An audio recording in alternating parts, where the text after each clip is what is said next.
Mr. President, I would ask suspension of the quorum call. The Senate is not in a quorum call. Thank you, Mr. President. The senator from Michigan. Thank you. Mr. President, we truly don't have any time to waste. The American people are in desperate need of help.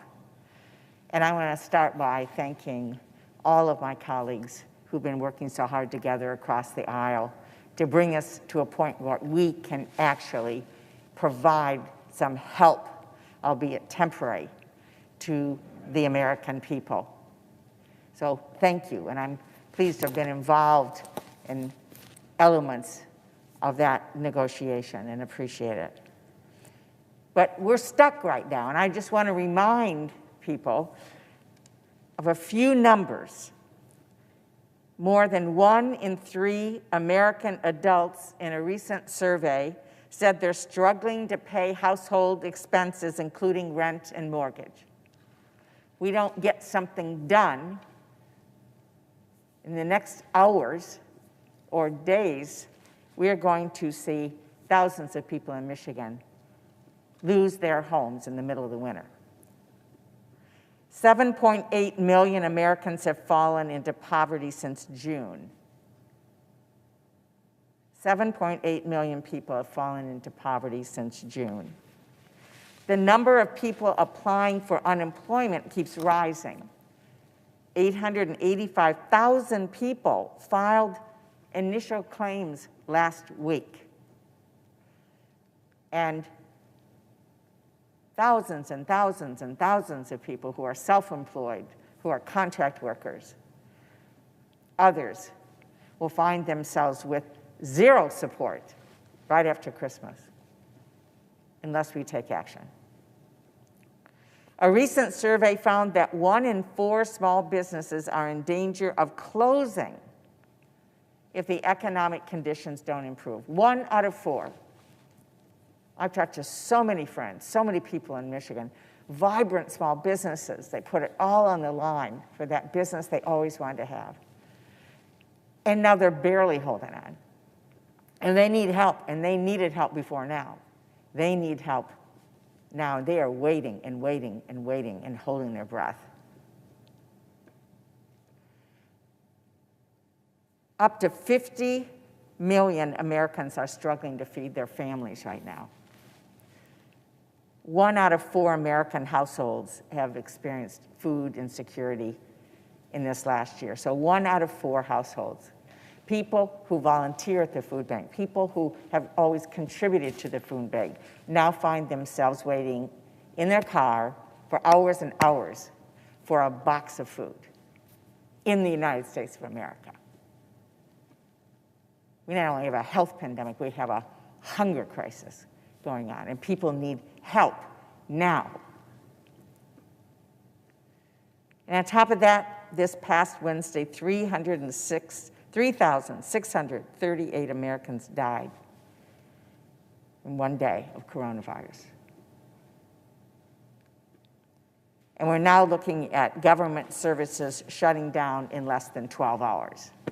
The backdrop of everything that is happening for Americans, and despite all the good work that's been going on a bipartisan basis, we're now within less than 12 hours of services for people and to our country shutting down. And why?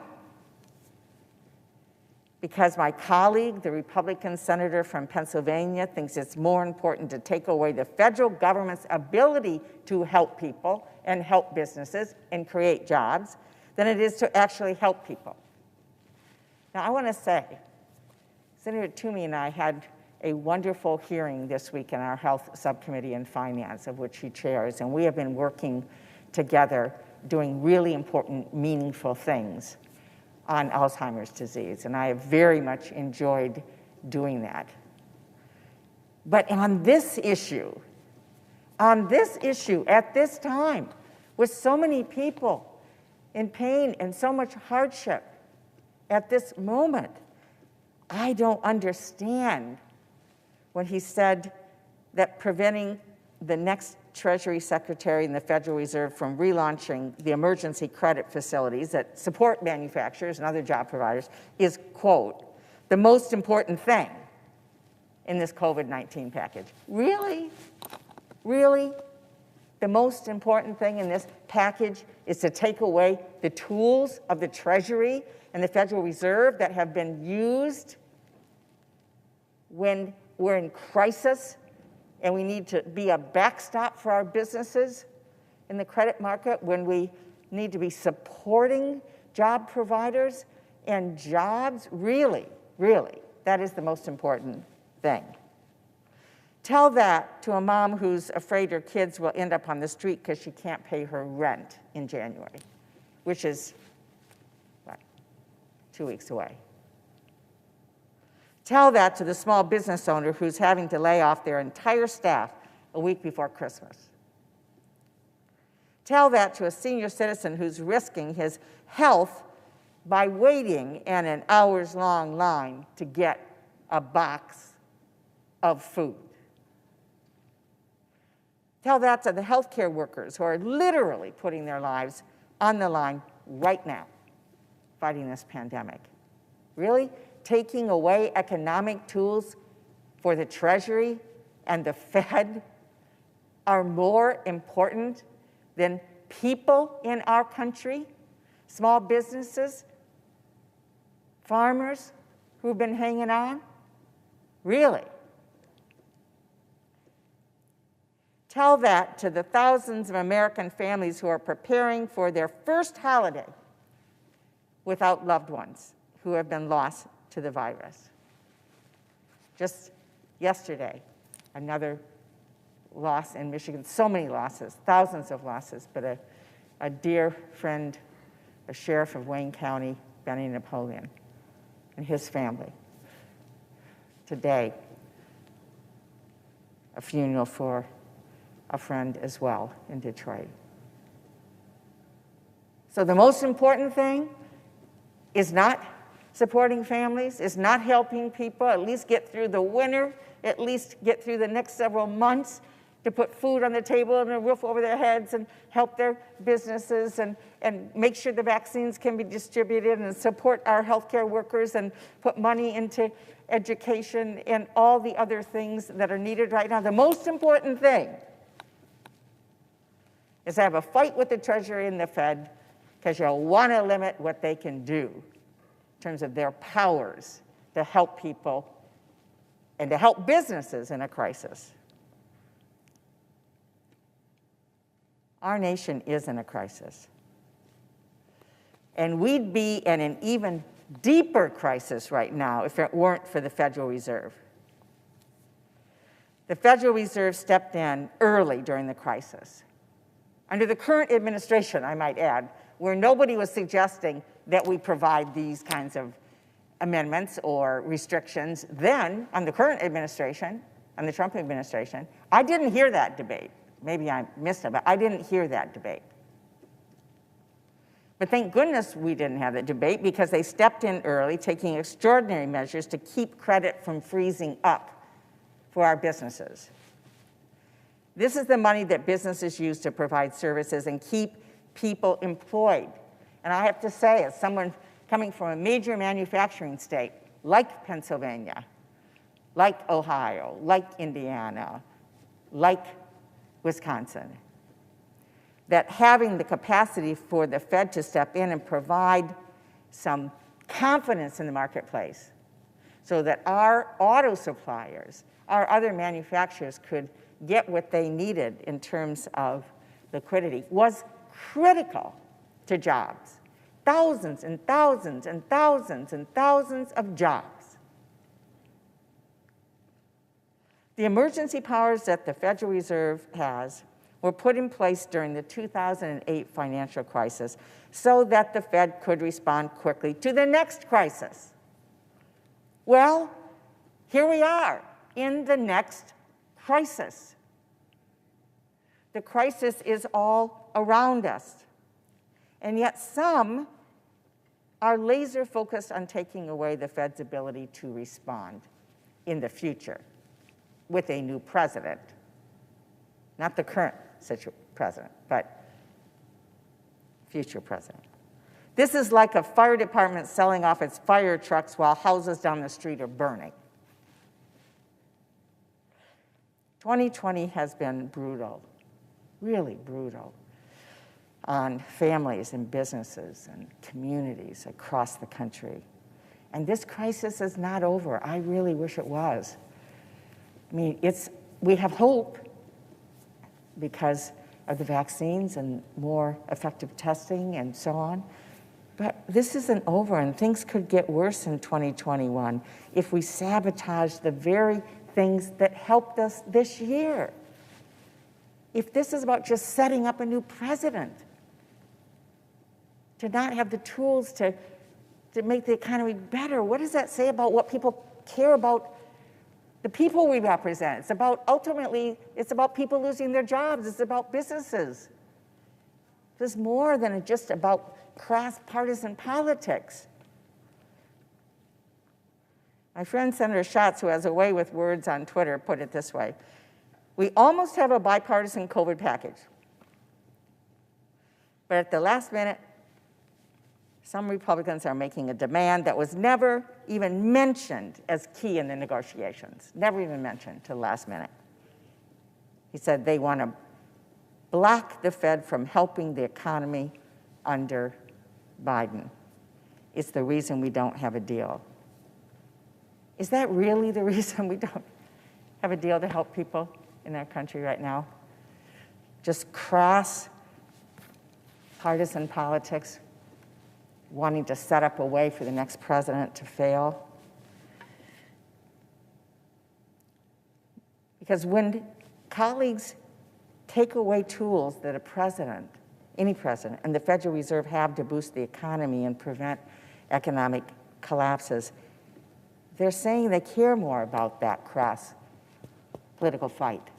Make sure somebody looks bad, make sure somebody fails, rather than caring about the people we represent who create the jobs, the businesses, large and small, and the people who have those jobs, the people who need those jobs. Michigan is the proud home to so many small and medium-sized manufacturing businesses who employ thousands of people. I know there are those same businesses across the country, including in the state of Pennsylvania, where my colleague is advocating for this.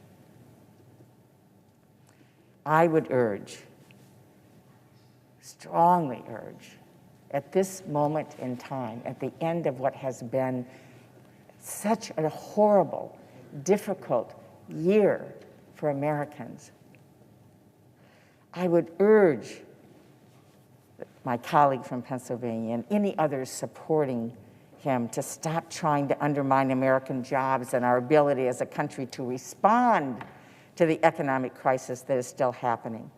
Let's stop stalling. We need to do our jobs to keep our military going, and healthcare, and education, and transportation, and all the other critical services that the federal government funds. And we need to pass this critical COVID legislation today and give the American people the help they need and the help they deserve to survive the next few months of this health and economic crisis.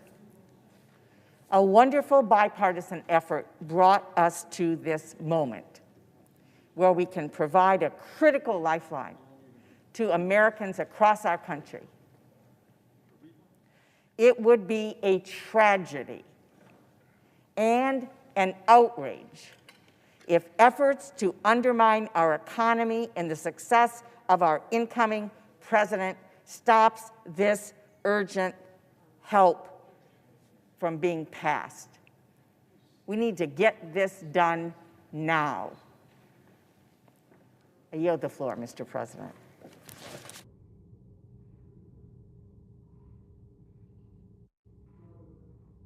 The senator for Vermont.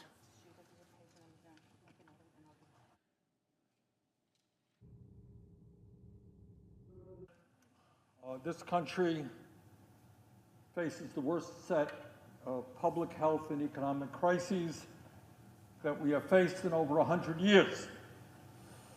As a result of the pandemic, more people are becoming infected than ever before. Right now, hospitalization is higher than it has ever been before. Right now.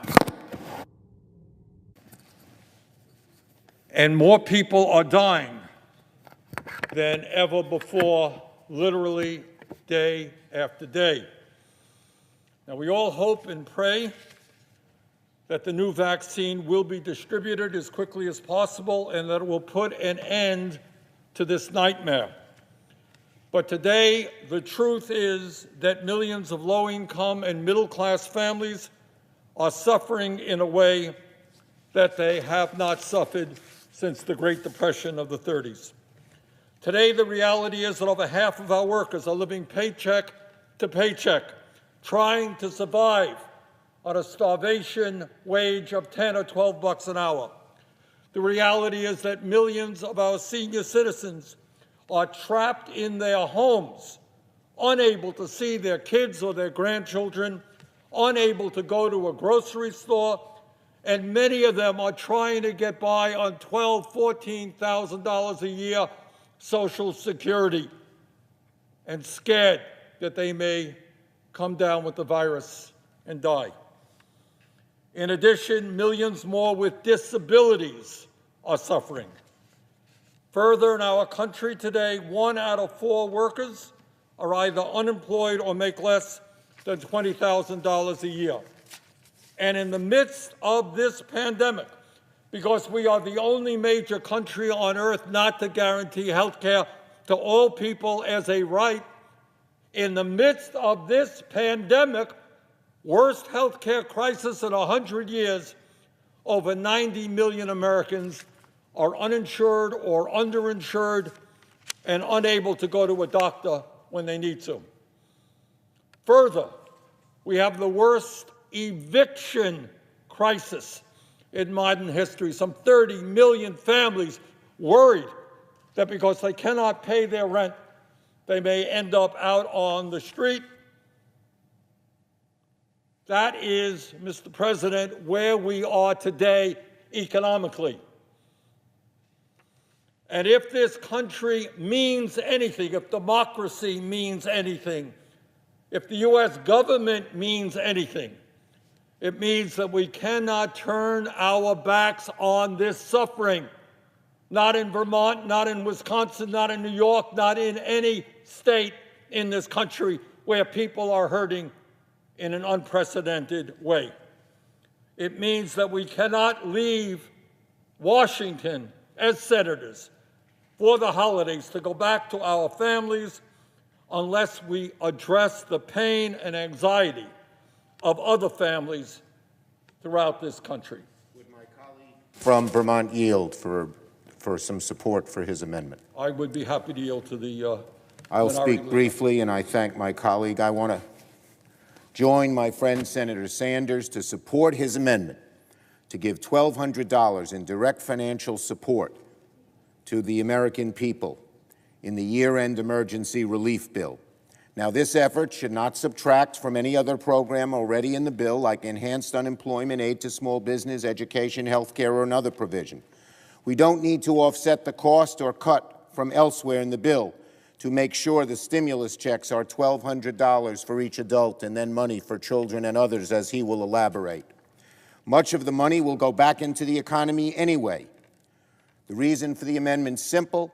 Over the course of this pandemic, working Americans have taken it on the chin. Millions have lost their jobs through no fault of their own.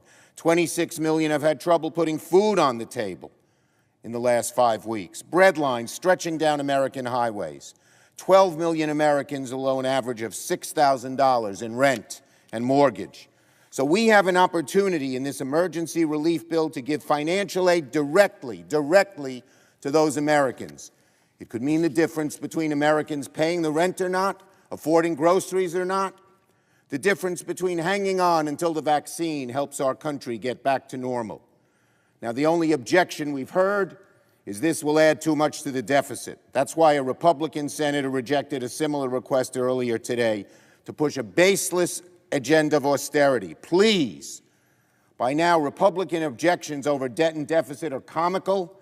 They added $2 trillion to the debt for a massive tax cut for corporations and the wealthy, and that was during a steady economy. But now the economy is on life support. Americans are queuing up on breadlines, filing for unemployment, just as a Democratic president is about to take office. All of a sudden, the deficit scolds are back. It's ludicrous. It's ludicrous. Chairman Powell, hardly a big liberal, of the Federal Reserve insisted the risk of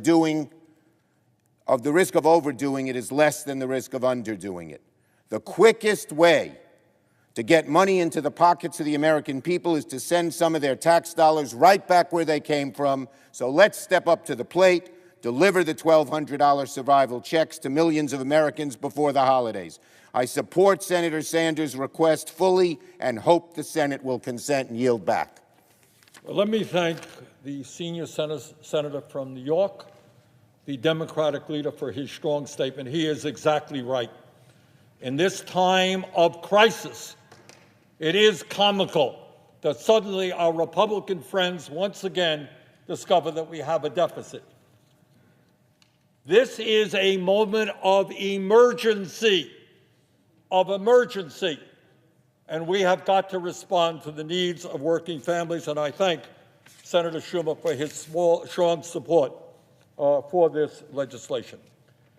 Mr. President, members of Congress should also be aware that we are far behind other major countries in terms of protecting working families during this pandemic.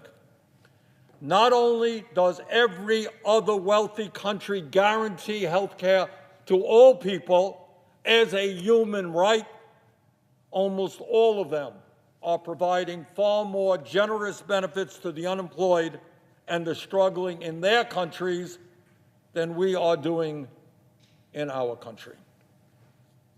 Mr. President, Madam President, several months ago, I introduced legislation along with Senator Kamala Harris, now our Vice President-elect, and Senator Markey, that would, during the course of this economic crisis, provide $2,000 a month, $2,000 a month to every working-class person in this country. And frankly, that is exactly what we should be doing.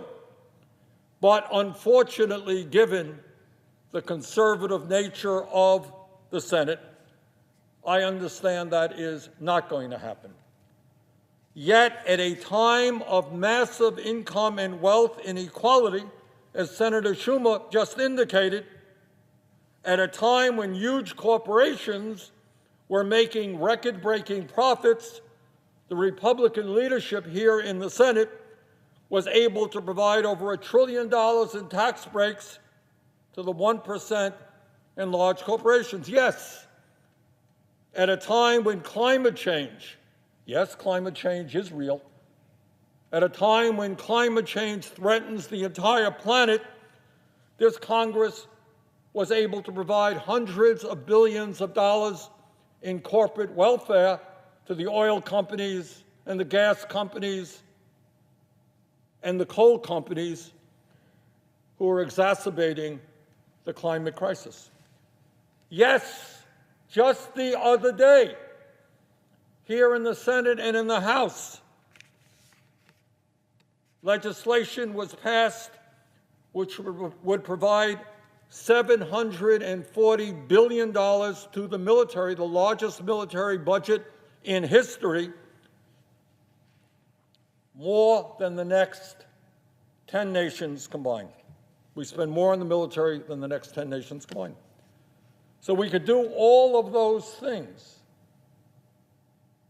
Tax breaks for billionaires, massive corporate welfare, huge military expenditures. But in the midst of the worst economic meltdown since the Great Depression, somehow Congress is unable to respond effectively to the needs of working families. Madam President, as you may know, I have recently introduced legislation to provide every working-class American an emergency payment of at least $1,200, which is $2,400 for a couple and $500 for each of their children. This is not a radical idea. This is an idea that is supported by President Donald Trump. It is an idea that is supported by President-elect Joe Biden. It is an idea, by the way, that according to a recent poll is supported by 75% of all Americans, including 77% of Democrats and 72% of Republicans. Further importantly, this amount of direct payment is exactly what Congress passed unanimously 9 months ago as part of the $2.2 trillion CARES Act. Let me repeat. In March, every member of the House and Senate, appropriately, including myself, voted to provide a direct payment of $1,200 for working-class adults, $2,400 for couples, and $500 for their kids.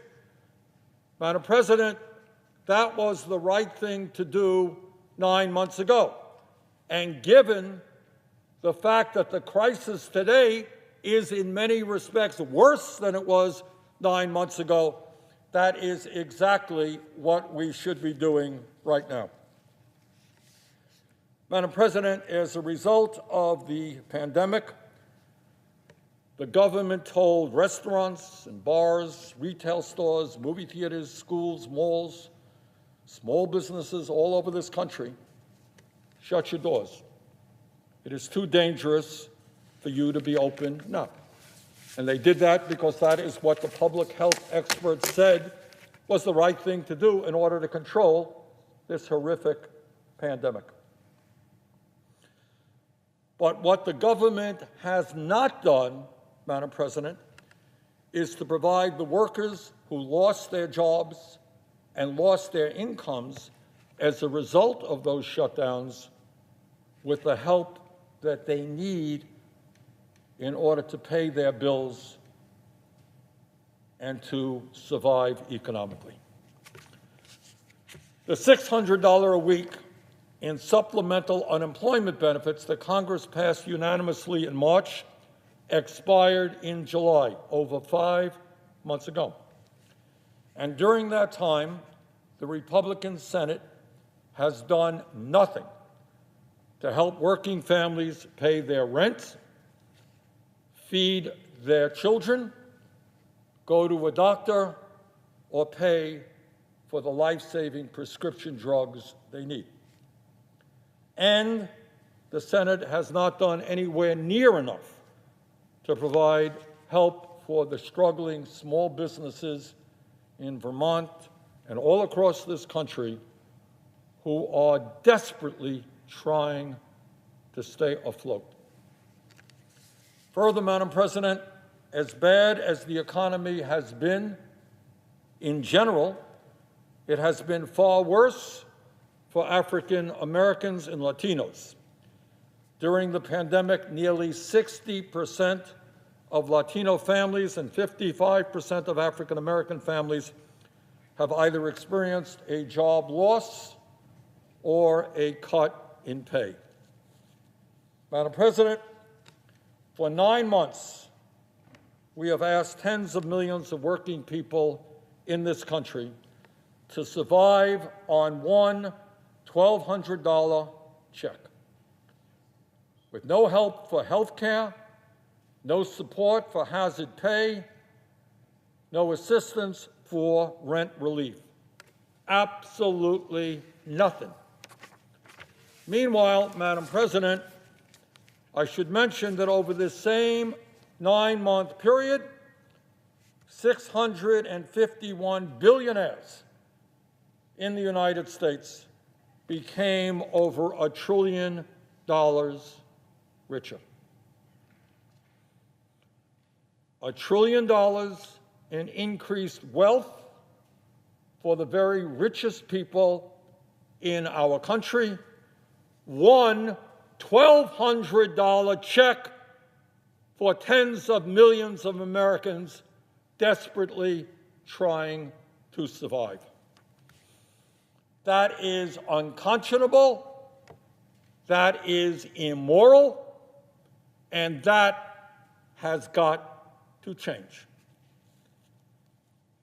Now, Madam President, let us recall that way back in May, the House of Representatives passed the $3.4 trillion HEROES Act, which, among other things, included $600 a week in supplemental unemployment benefits and another direct payment of $1,200 for working-class adults, $500 for their kids, and generous support for small businesses, hospitals, education facilities, and state and local government. In other words, the House passed a $3.4 trillion bill that was, in fact, a very serious effort to address the enormous crises facing our country. I should also add that in July, several months later, the House passed another version of the bill, so-called HEROES 2. And this legislation was for $2.2 trillion. That same month, in July, Senate Majority Leader Mitch McConnell proposed a $1.1 trillion bill that also provided $1,200 direct payment for working-class adults and $500 for their kids. And then in October, Secretary Mnuchin, in negotiations with Speaker Pelosi, proposed a COVID relief plan for $1.8 trillion. That's Mnuchin representing the Trump administration. So in the last number of months, we have had major proposals of $3.4 trillion, $2.2 trillion, $1.8 trillion, and from Majority Leader McConnell, $1.1 trillion. And yet today, right now, after months of negotiating by the so-called Gang of Eight, we are now down to just $908 billion in legislation, and that includes $560 billion in offsets in unused money from the CARES Act. So what we are talking about now is going from an original House bill passed in May calling for $3.4 trillion in new money down to today $348 billion in new money, roughly 10% of what Democrats thought was originally needed. Madam President, in my view, the $348 billion in new money that is included in the proposal now being discussed is totally inadequate given the nature of the unprecedented crises that we face. The American people cannot wait any longer. They need economic relief. Right now, their kids are going hungry. They are being evicted from their homes. They can't go to the doctor. They need help, and they need it now. Every working class American needs $1,200 at least, $2,400 for couples, and $500 for children. And let me be clear to emphasize a point that Senator Schumer made, and that is what I am talking about now is money that must not be taken from other important priorities, like 16 weeks of supplemental unemployment benefits, aid for small business, nutrition, housing, education, and the other important provisions in this bill. We need adequate funding to address the unprecedented crises that we face. We should not and cannot and must not take from Peter to pay Paul. We cannot cut on unemployment benefits in order to help small business. We have got to do it all right now. So, Madam President, as if in legislative session, I ask unanimous consent that the Senate proceed to the immediate consideration of S 5063, which I introduced earlier today, that would provide a $1,200 direct payment to every working-class adult, $2,400 for couples, and $500 for their children, that the bill be considered read 3 times and passed, and the motion to reconsider be considered, made, and laid upon the table. Is there objection? Madam President, Senator from Wisconsin. reserving the right to object. The senator from Vermont made a couple statements. I'd just like to repeat the words that we're in a crisis. This is an emergency. We can't turn our back on this suffering. I agree. I've agreed for months. But he also said something that was completely incorrect. You might call it a lie. He said Republicans have done nothing. That's not true. I was on daily calls during the August recess after we had attempted and were debating internally a $1 trillion package in tail end of July before the August recess. Recognizing, and I was one of the ones pointing out the fact that we'd already passed, as a good senator from Vermont said, over $3 trillion in 4 different COVID relief financial packages early in the pandemic. There was at that point in time, there was $1.2 trillion of that unspent. A big chunk of that wasn't even obligated. Today, as we stand here debating this now, we still have a little under $600 billion unspent and unobligated. So the point I was making to my Republican colleagues during that the last few weeks in July, in those conference calls in August, is before we authorize any more money, before we further mortgage our children's future, why don't we first repurpose and redirect what we already passed? Because what we passed very quickly. Because we had to. We had to do something massively, and we did something massively so that markets wouldn't seize, so that the people, the individuals that were out of work through no fault of their own, the businesses that were shut down through no fault of their own, could get financial relief. And so we came together unanimously, we did that. But doing it fast, doing it massively, I certainly knew it was going to be far from perfect. And when we found out the federal government actually has a hard time spending $3 trillion because over the course of a number of months, they didn't spend it all. They couldn't even obligate it. So what Republicans did during the August recess, because we couldn't come to an agreement by the end of July, we worked long and hard on a targeted bill. More than $600 billion, $300 plus up for people on unemployment, $260 billion for small businesses, $100 billion for education, tens of billions of dollars for vaccines and testing and agriculture and childcare. And we offered that on the floor. 52 Republicans voted to proceed to that bill.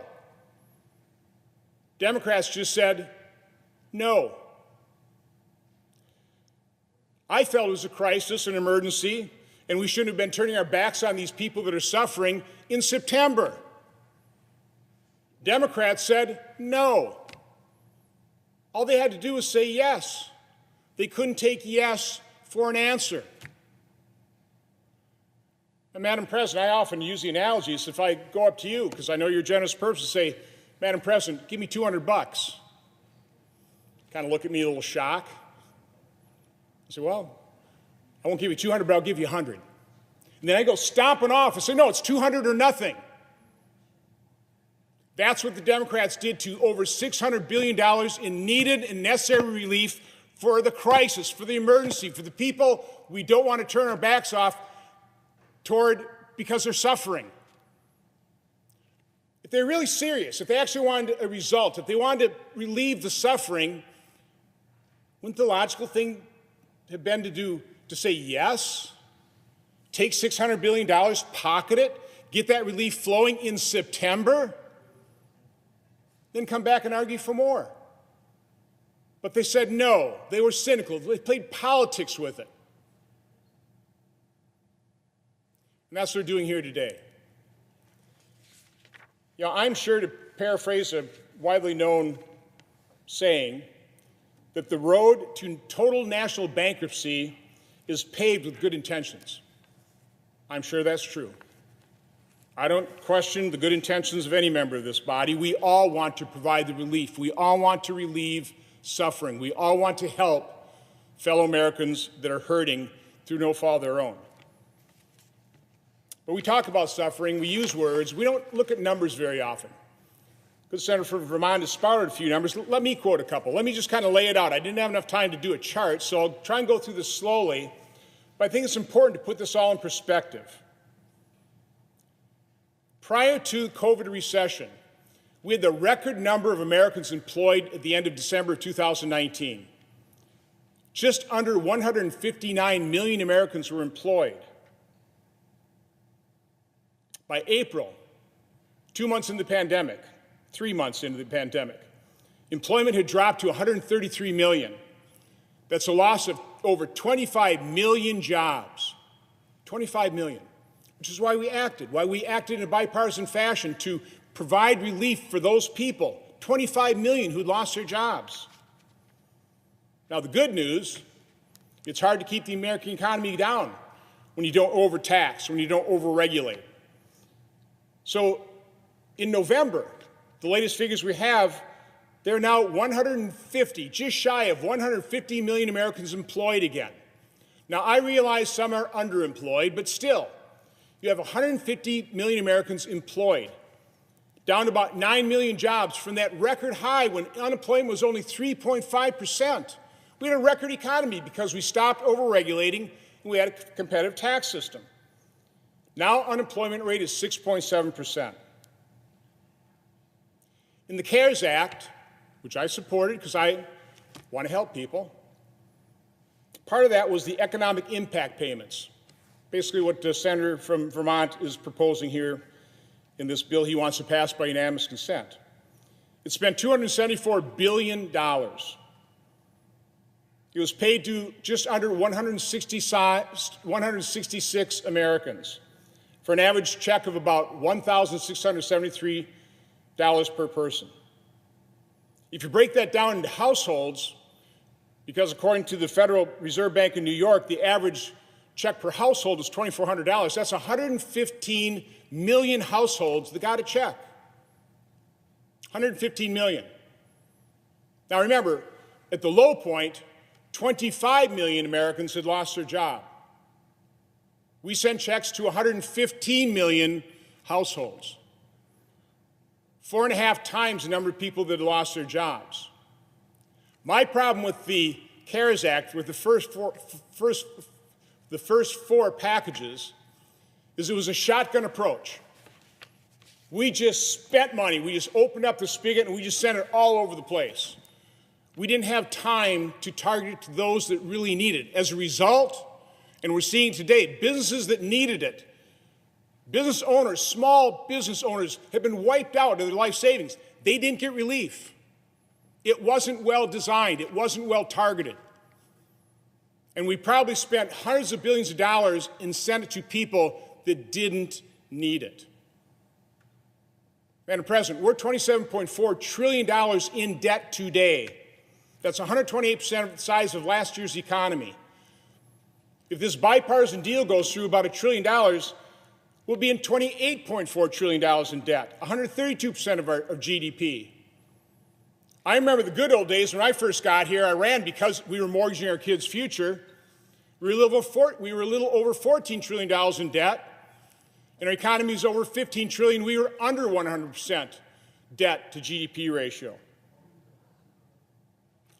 What the senator from Vermont is proposing is basically duplicating, without any reforms that I know of, those economic impact payments from the CARES Act, another $275 billion for a total of $550 billion, $500 billion, sent out again to 115 million households, when right now we've this is tragedy, every job lost is a tragedy, we have 9 million jobs less than we had when we had a record level of employment before the recession. 9 million jobs lost. 115 million households. That's 12.6 times the number of jobs that have been lost. I think the question needs to be, if we're going to do this again, is there any sense, any information in terms of how the $275 billion was spent?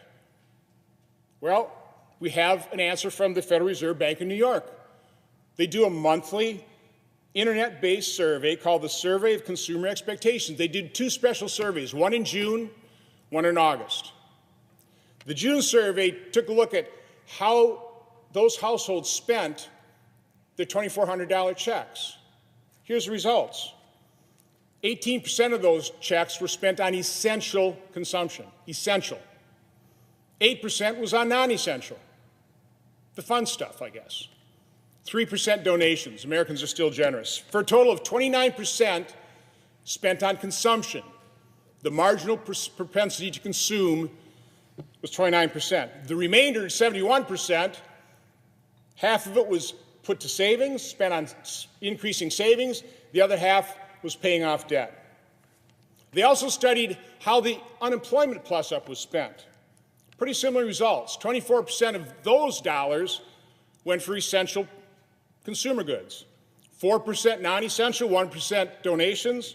For, again, a total of 29% was consumed. 71% was either saved or used debt reduction.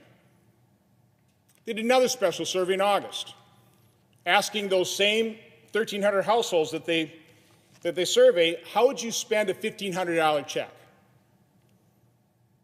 Not $2,400, $1,500. The response was 14% would be spent on essential items, 7% on non-essential, 3% on donations.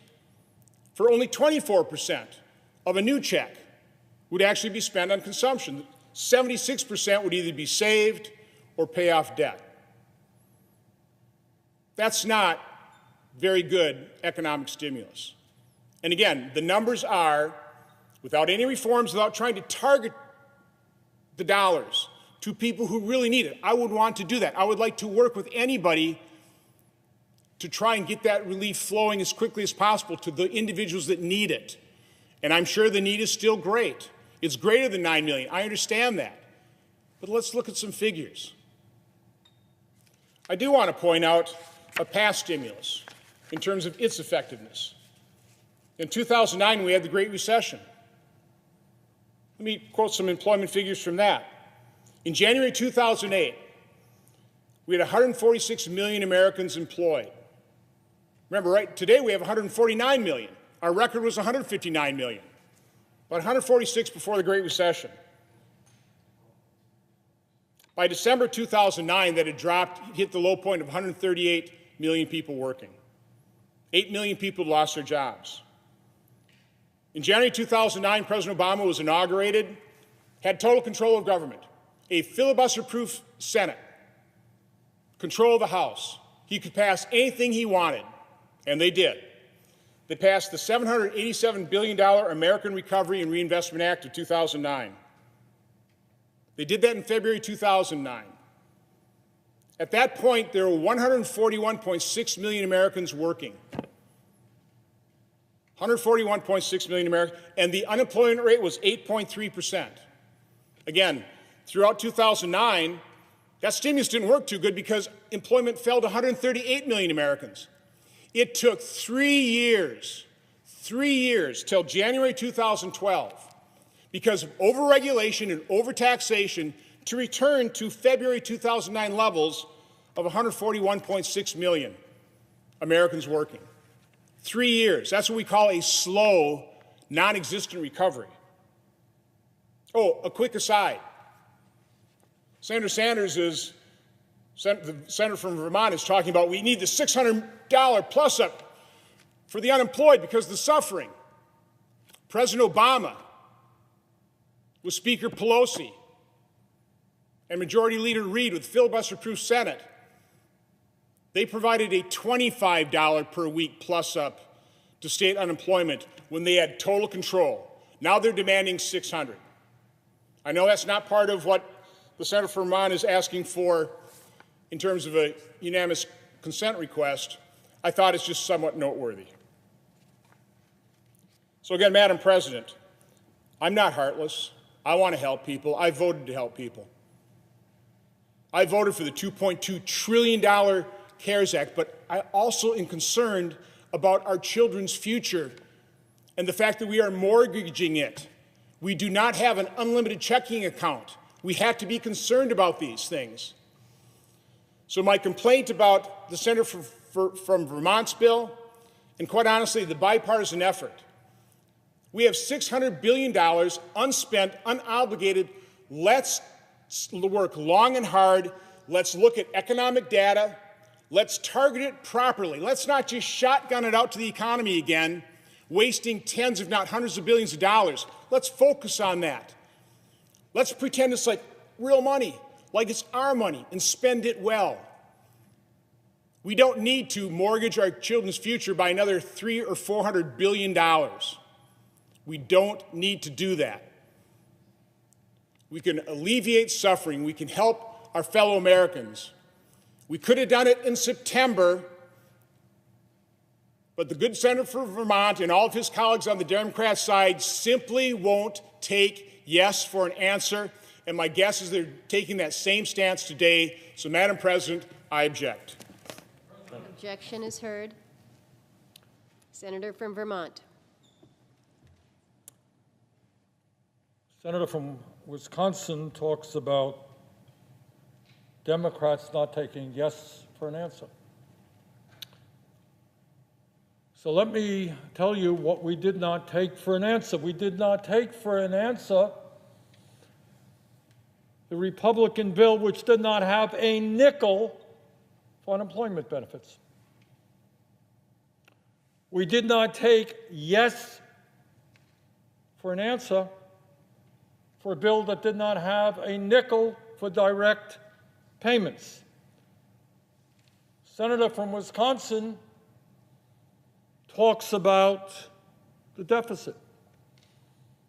Yet the senator from Wisconsin voted for over $1 trillion in tax breaks for billionaires and large profitable corporations. That's okay. Senator from Wisconsin voted for a bloated military budget, $740 billion. That's okay. Senator from Wisconsin supports hundreds and hundreds of billions of dollars in corporate welfare. A senator from Wisconsin threw out some numbers. Let me throw out some other numbers. Half of the people in this country are living paycheck to paycheck. Millions of workers are trying to survive on starvation wages of 10 or 12 bucks an hour. 90 million people are uninsured or underinsured, can't afford to go to a doctor. 19 million families spending half of their limited incomes on housing. Madam President, today we have the most severe hunger crisis in America that we have had in decades. Children in this country are going hungry, while 500,000 people are homeless, and many millions more fear eviction.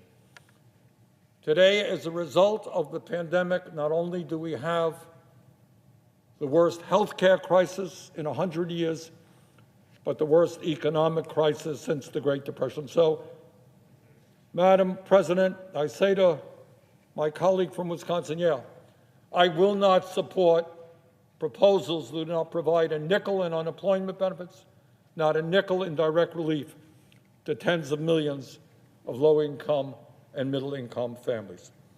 So, Madam President, I would hope very much that this Congress appreciates the pain that is out there, and that instead of worrying about tax breaks for billionaires or corporate welfare, let's pay attention to the needs of working families, and let us pass legislation which includes $1,200 direct payment to working class families, as we did in the CARES Act, $500 to their kids, and certainly not taking a nickel away from unemployment and the other important provisions that are currently being negotiated.